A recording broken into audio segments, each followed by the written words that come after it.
क्या आपने कभी सोचा है कि कुछ लोग ऐसे गोल्स अचीव कर लेते हैं जो बाकी लोगों को इम्पॉसिबल लगते हैं, और वहीं ज्यादातर लोग सालों तक मेहनत करने के बाद भी एवरेज रिजल्ट्स में ही फंसे रहते हैं। तो असली फर्क कहां आता है? टैलेंट में, लक में, या किसी हिडन सिस्टम में? आरव भी कुछ ऐसा ही महसूस कर रहा था। वो बार बार कोशिश करता, गोल्स बनाता, लेकिन कुछ दिनों बाद वही डिस्ट्रैक्शन, वही हैबिट्स और वही रिजल्ट। धीरे धीरे उसके अंदर ये बिलीफ बन गया कि शायद एक्स्ट्राऑर्डिनरी लाइफ उसके लिए नहीं है। नमस्कार दोस्तों, आप सुन रहे हैं सुनो किताब ऑफिशियल। आज हम बात करेंगे द आर्ट ऑफ इम्पॉसिबल की बुक समरी के बारे में, जिसे लिखा है स्टीवन कॉटलर ने, जो ह्यूमन परफॉर्मेंस और पीक परफॉर्मेंस के एक्सपर्ट माने जाते हैं। इस किताब में वो बताते हैं कि इम्पॉसिबल कोई जादू नहीं है, बल्कि एक साइंस है, एक ऐसा प्रोसेस जिसे समझकर कोई भी इंसान अपनी लिमिट्स को तोड़ सकता है। लेकिन यहां एक सरप्राइजिंग बात है, ज्यादातर लोग हार्डवर्क तो करते हैं लेकिन सही डायरेक्शन में नहीं, और यही वजह है कि रिजल्ट आने के बावजूद भी वे अपनी पोटेंशियल तक नहीं पहुंच पाते। तो आखिर वो कौन सा सिस्टम है जो एक नॉर्मल इंसान को एक्स्ट्राऑर्डिनरी बना देता है? यही हम इस पूरी समरी में स्टेप बाय स्टेप समझने वाले हैं। आरव की प्रॉब्लम सिर्फ उसकी नहीं थी, बल्कि ये उन लाखों लोगों की कहानी थी जो हर साल गोल्स बनाते हैं लेकिन उन्हें अचीव नहीं कर पाते। अब सवाल ये है, क्या सच में प्रॉब्लम मोटिवेशन की है या फिर कहीं कुछ और मिसिंग है? यहीं पर इस किताब का सबसे बड़ा आइडिया सामने आता है। इम्पॉसिबल कोई रैंडम अचीवमेंट नहीं है, ये एक स्ट्रक्चर्ड प्रोसेस है, एक ऐसा सिस्टम जिसे समझकर कोई भी इंसान धीरे धीरे अपनी लिमिट्स को पुश कर सकता है। लेकिन यहां एक ट्विस्ट है, यह प्रोसेस सिर्फ हार्डवर्क से नहीं चलता, क्योंकि अगर सिर्फ मेहनत से सब होता तो हर मेहनती इंसान सक्सेसफुल होता। असल में यह गेम 3 चीजों पर चलता है: माइंडसेट, मोटिवेशन और मेथड्स। और जब ये तीनों सही डायरेक्शन में काम करते हैं तभी एक्स्ट्राऑर्डिनरी रिजल्ट्स आते हैं। आरव ने पहली बार यह समझा कि वो सिर्फ मेहनत कर रहा था लेकिन बिना डायरेक्शन के, और यही उसकी सबसे बड़ी गलती थी। लेकिन यहां एक और इंटरेस्टिंग बात है, ज्यादातर लोग या तो सिर्फ मोटिवेशन पर डिपेंड करते हैं या सिर्फ टेक्निक्स पर, लेकिन दोनों अलग अलग काम नहीं करते। आरव अब समझ चुका था कि सिर्फ मेहनत करने से कुछ नहीं बदलता, उसे अपनी थिंकिंग बदलनी होगी। लेकिन सवाल यह था, थिंकिंग बदलती कैसे है? क्या माइंडसेट कोई मोटिवेशनल लाइन से बदल सकता है, या इसके पीछे भी कोई सिस्टम होता है?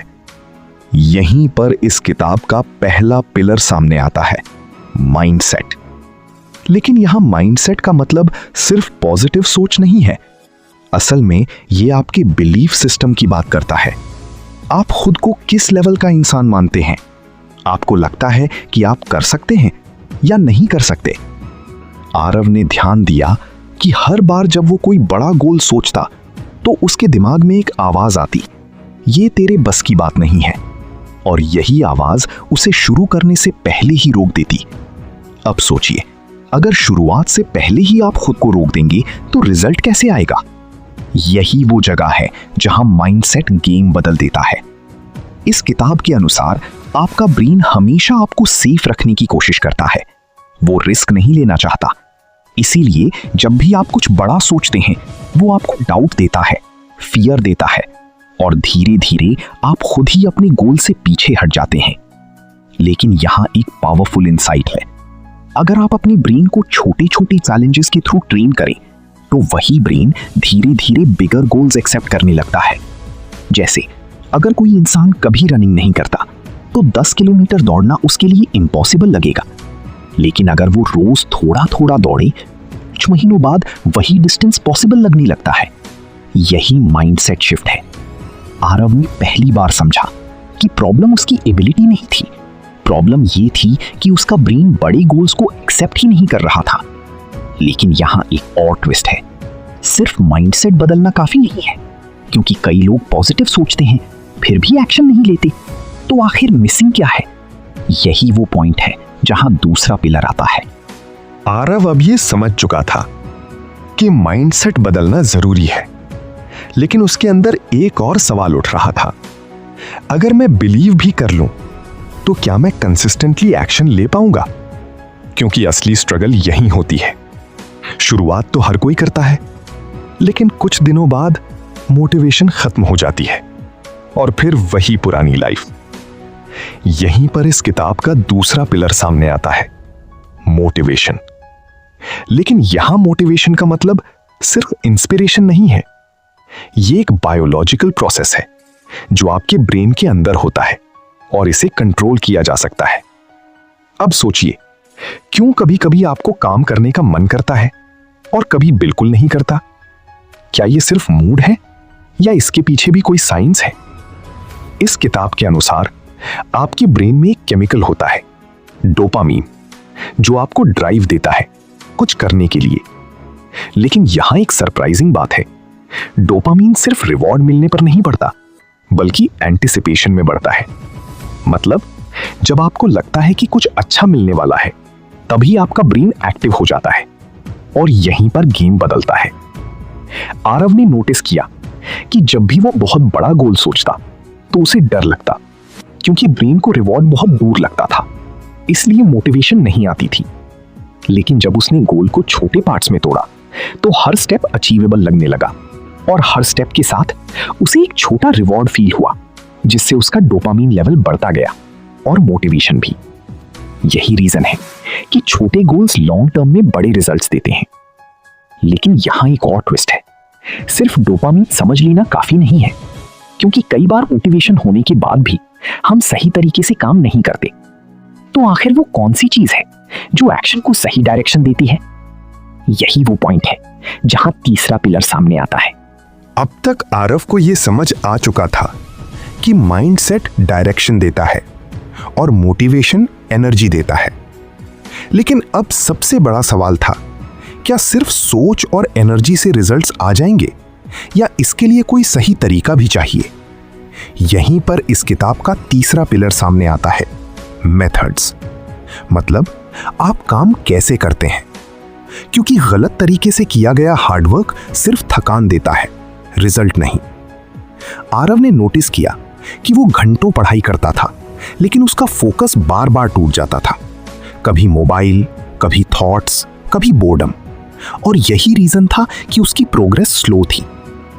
लेकिन इस किताब में एक पावरफुल कॉन्सेप्ट बताया गया है, फ्लो स्टेट। एक ऐसी मेंटल स्टेट जहां आप पूरी तरह काम में डूब जाते हैं, टाइम का पता नहीं चलता और आपका परफॉर्मेंस अपनी पीक पर पहुंच जाता है। अब सवाल ये है, ये स्टेट आती कैसे है? क्या ये लक से आती है या इसे भी क्रिएट किया जा सकता है? इस किताब के अनुसार फ्लो स्टेट के लिए कुछ कंडीशन जरूरी होती हैं। पहली, क्लियर गोल। आपको पता होना चाहिए कि आप क्या कर रहे हैं। दूसरी, इमीडिएट फीडबैक। आपको तुरंत पता चले कि आप सही जा रहे हैं या नहीं। तीसरी, चैलेंज और स्किल का बैलेंस। काम इतना आसान नहीं होना चाहिए कि आप बोर हो जाएं और इतना मुश्किल भी नहीं कि आप डर जाएं। जब ये तीनों चीजें मिलती हैं तो आपका ब्रेन ऑटोमेटिकली फ्लो स्टेट में एंटर कर जाता है। आरव ने ये सिस्टम अप्लाई किया। उसने अपने काम को छोटी क्लियर टास्क्स में डिवाइड किया, डिस्ट्रैक्शंस को हटाया और अपनी फोकस टाइम को फिक्स किया। धीरे धीरे वो पहले से ज्यादा प्रोडक्टिव हो गया, कम समय में ज्यादा काम करने लगा और सबसे खास बात, अब उसे काम करते समय एंजॉयमेंट होने लगा। अब तक आरव तीनों पिलर समझ चुका था, माइंडसेट, मोटिवेशन और मेथड्स। लेकिन उसके दिमाग में एक सवाल अभी भी था, अगर ये तीनों अलग अलग समझ आ गए तो इन्हें एक साथ कैसे यूज किया जाए? क्योंकि रियल लाइफ में सब कुछ एक साथ होता है और यहीं पर इस किताब का असली गेम शुरू होता है, इंटीग्रेशन। मतलब इन तीनों को एक सिस्टम की तरह यूज करना। आरव ने एक छोटा एक्सपेरिमेंट किया। उसने एक गोल सेट किया कि अगले 30 दिनों में वो अपनी स्किल इंप्रूव करेगा। सबसे पहले उसने माइंडसेट पर काम किया। उसने खुद से कहा, यह मुश्किल है लेकिन इम्पॉसिबल नहीं। फिर उसने मोटिवेशन को मैनेज किया। उसने गोल को छोटे पार्ट्स में डिवाइड किया ताकि हर स्टेप पर उसे प्रोग्रेस फील हो और उसका डोपामीन लेवल बना रहे। अब तीसरा स्टेप, मेथड्स। उसने अपने काम के लिए क्लियर टाइम ब्लॉक सेट किए डिस्ट्रैक्शंस हटाए और फ्लो स्टेट क्रिएट करने की कोशिश की। पहले कुछ दिन थोड़ा स्ट्रगल हुआ, लेकिन धीरे धीरे उसका सिस्टम स्टेबल होने लगा। अब वो बिना मोटिवेशन के भी काम कर पा रहा था, क्योंकि सिस्टम उसे पुश कर रहा था। और यहीं पर सबसे बड़ा बदलाव आता है, जब आप मोटिवेशन पर डिपेंड करना छोड़ देते हैं और सिस्टम पर डिपेंड करने लगते हैं, तभी कंसिस्टेंसी आती है, और कंसिस्टेंसी ही एक्स्ट्रा ऑर्डिनरी रिजल्ट्स लाती है। आरव ने महसूस किया कि पहले वो रैंडम एफर्ट करता था, लेकिन अब हर एक्शन एक डायरेक्शन में जा रहा था, और यहीं पर उसकी प्रोग्रेस तेज होने लगी। लेकिन यहां एक और गहरी बात छुपी है। ये सिस्टम सिर्फ गोल्स अचीव करने के लिए नहीं है, ये आपकी आइडेंटिटी बदल देता है, और जब आइडेंटिटी बदलती है तो पूरी लाइफ बदल जाती है। लेकिन सवाल ये है, आइडेंटिटी चेंज होती कैसे है? यही वो पॉइंट है जहां से जर्नी और डीप हो जाती है। आरव अब सिर्फ रिजल्ट्स पर फोकस नहीं कर रहा था, उसके अंदर कुछ और बदल रहा था। पहले वो खुद को एक एवरेज इंसान मानता था, जो कोशिश करता है लेकिन पूरा नहीं कर पाता। लेकिन अब धीरे धीरे उसकी सोच बदलने लगी। अब वो खुद से कहने लगा, मैं ऐसा इंसान हूं जो अपने गोल्स को पूरा करता है। और यहीं पर इस पूरी जर्नी का सबसे पावरफुल कॉन्सेप्ट आता है, आइडेंटिटी। क्योंकि आप वही बनते हैं जो आप खुद को मानते हैं। अगर आप खुद को लेजी मानते हैं तो आपका ब्रेन उसी हिसाब से बिहेव करता है। लेकिन अगर आप खुद को डिसिप्लिन्ड इंसान मानने लगते हैं तो धीरे धीरे आपके एक्शंस भी वैसे ही होने लगते हैं। आरव ने नोटिस किया कि पहले वो काम शुरू करने से पहले ही एक्सक्यूजेस ढूंढ लेता था, लेकिन आरव अब काफी आगे आ चुका था। उसका माइंडसेट बदल रहा था, मोटिवेशन स्टेबल हो रही थी, मेथड्स क्लियर हो चुके थे, और उसकी आइडेंटिटी भी धीरे धीरे स्ट्रांग बन रही थी। लेकिन फिर भी कभी कभी वो पीछे खिंच जाता था, कभी डिस्ट्रैक्शंस, कभी लोग, कभी सराउंडिंग्स। और यहीं पर उसे एक और इंपॉर्टेंट चीज समझ आई, इन्वायरमेंट। क्योंकि चाहे आपका सिस्टम कितना भी स्ट्रांग क्यों ना हो, अगर आपका इन्वायरमेंट आपके खिलाफ है तो प्रोग्रेस स्लो हो जाती है। अब सोचिए, अगर आप पढ़ाई करना चाहते हैं लेकिन आपके आसपास मोबाइल, नॉइज और डिस्ट्रैक्शंस हैं, तो फोकस करना कितना मुश्किल हो जाता है। यही रीजन है कि इन्वायरमेंट आपके बिहेवियर को डायरेक्टली अफेक्ट करता है। इस किताब के अनुसार पीक परफॉर्मेंस सिर्फ स्किल का रिजल्ट नहीं है, ये इन्वायरमेंट का भी रिजल्ट है, जहां आप अपना बेस्ट दे सकते हैं। आरव ने यह समझा कि उसे सिर्फ खुद को बदलने की जरूरत नहीं है, उसे अपने इन्वायरमेंट को भी डिजाइन करना होगा। उसने छोटे छोटे चेंजेस किए, मोबाइल नोटिफिकेशंस ऑफ किए, काम के लिए एक फिक्स जगह बनाई और डिस्ट्रैक्शंस को मिनिमाइज किया। धीरे धीरे उसे फर्क महसूस होने लगा। अब उसे फोकस करने के लिए एक्स्ट्रा एफर्ट नहीं लगाना पड़ता था, इन्वायरमेंट खुद उसे सपोर्ट कर रहा था। और यहीं पर एक पावरफुल शिफ्ट आता है। जब आपका इन्वायरमेंट आपकी गोल्स के हिसाब से अलाइन हो जाता है तो सक्सेस आसान लगने लगती है। लेकिन यहां एक और इंटरेस्टिंग बात है, पीक परफॉर्मेंस सिर्फ फोकस से नहीं आती, इसमें रेस्ट भी उतना ही इंपॉर्टेंट होता है। क्योंकि अगर आप लगातार काम करते रहेंगे तो आपका ब्रेन थक जाएगा और परफॉर्मेंस गिर जाएगी। इसीलिए स्मार्ट लोग काम और रेस्ट दोनों को बैलेंस करते हैं, और यही बैलेंस लॉन्ग टर्म सक्सेस देता है। लेकिन अब आखिरी सवाल बचता है, इन सभी चीजों को डेली लाइफ में कंसिस्टेंटली कैसे मेंटेन किया जाए? यही वो जगह है जहां से फाइनल ट्रांसफॉर्मेशन शुरू होता है। अब तक आरव बहुत कुछ समझ चुका था, लेकिन अब सबसे जरूरी चीज थी इन सभी आइडियाज को डेली लाइफ में अप्लाई करना। क्योंकि नॉलेज तभी पावरफुल होती है जब वो एक्शन में बदले।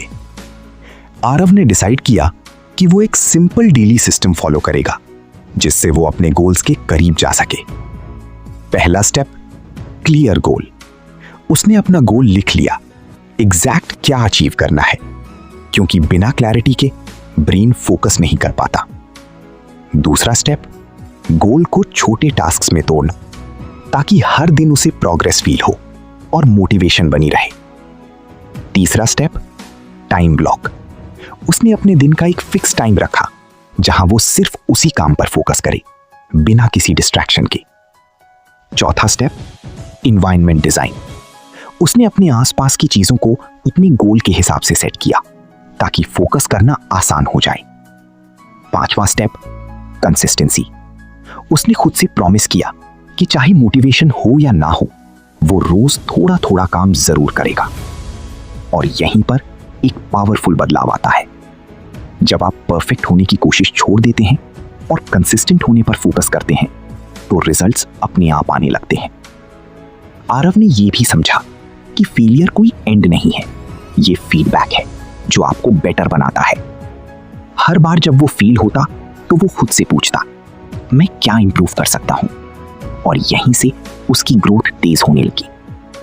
लेकिन अब आखिरी सवाल बचता है, क्या ये सिस्टम लॉन्ग टर्म में काम करेगा और क्या कोई भी इंसान इससे अपनी लाइफ बदल सकता है? यही वो पॉइंट है जहां पूरी जर्नी कंप्लीट होती है। कुछ महीनों बाद आरव की लाइफ पहले जैसी नहीं रही। अब उसके गोल्स सिर्फ लिखे हुए शब्द नहीं थे, वे धीरे धीरे रियलिटी बन रहे थे। पहले वो मोटिवेशन के भरोसे चलता था, आज उसका सिस्टम उसे आगे बढ़ा रहा था। पहले वो डाउट में रहता था, आज उसके अंदर क्लैरिटी थी। और सबसे बड़ी बात, अब वो खुद को एक अलग इंसान मानने लगा था। और यहीं पर इस पूरी जर्नी की सबसे बड़ी सीख छुपी है। इम्पॉसिबल कोई मैजिक नहीं है, ये छोटे छोटे स्टेप्स का रिजल्ट है जो आप हर दिन लेते हैं, और धीरे धीरे वही छोटे एक्शंस एक बड़ी लाइफ चेंज में बदल जाते हैं।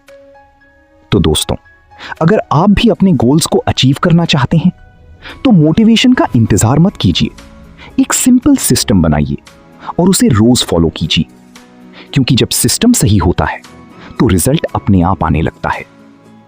अब मैं आपको एक छोटा सा टास्क देना चाहता हूं। आज ही अपने एक गोल को लिखिए और उसे 3 छोटे स्टेप्स में डिवाइड कीजिए, और कल से नहीं, आज से उस पर काम शुरू कीजिए, क्योंकि परफेक्ट मोमेंट कभी नहीं आता, आपको खुद बनाना पड़ता है। अब एक सवाल, आपकी लाइफ में अभी सबसे बड़ा गोल क्या है और उसे अचीव करने से आपको क्या रोक रहा है? नीचे कमेंट में जरूर बताइए, ताकि हम आने वाली वीडियोस में उसी प्रॉब्लम का सलूशन ला सकें। और अगर आपको ये ऑडियो बुक समरी हेल्पफुल लगी तो इसे लाइक जरूर करें, और ऐसे ही पावरफुल लर्निंग के लिए सुनो किताब ऑफिशियल को फॉलो और सब्सक्राइब करना ना भूलें, क्योंकि यहां हम सिर्फ बातें नहीं करते, हम इम्पॉसिबल को पॉसिबल बनाना सिखाते हैं। और अगली वीडियो में हम जानेंगे एक ऐसी किताब के बारे में जो आपको सिखाती है कि फोकस और डिसिप्लिन से आप अपनी प्रोडक्टिविटी को नेक्स्ट लेवल पर कैसे ले जा सकते हैं।